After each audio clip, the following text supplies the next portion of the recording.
No, not especially not in a state like New Jersey where we have so many stressors that are on our forest just from the adjacency of the population bringing in invasive species and other problems. Forest function is interrupted from what it would naturally be. Some of the natural disturbance factors that would have helped perpetuate the things that you're talking about, diversity of regrowth, no longer really occur.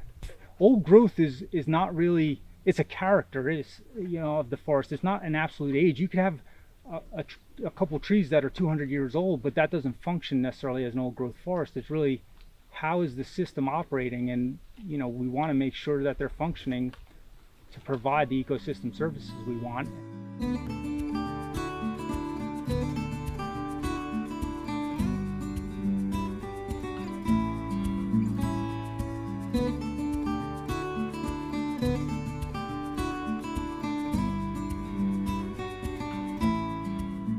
What I understand to be the argument of the groups that say don't do anything is that you net will have more carbon sequestered in, quote, an old growth forest than you will in a diverse forest.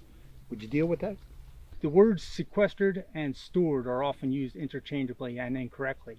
So the ability of a forest to sequester or pull carbon out of the atmosphere, it reaches a peak where it's kind of neutralized at some point. 2011, Rick Lathrop out of Rutgers had done a study looking at this and assessing the carbon sequestration potential of a lot of our forests, and he found that at about age 70, most of our forests in New Jersey are going to peak at their potential to sequester carbon. So they'll be good at storing carbon because they'll be at the maximum level of carbon. So the other element of this is we have to look at carbon stability.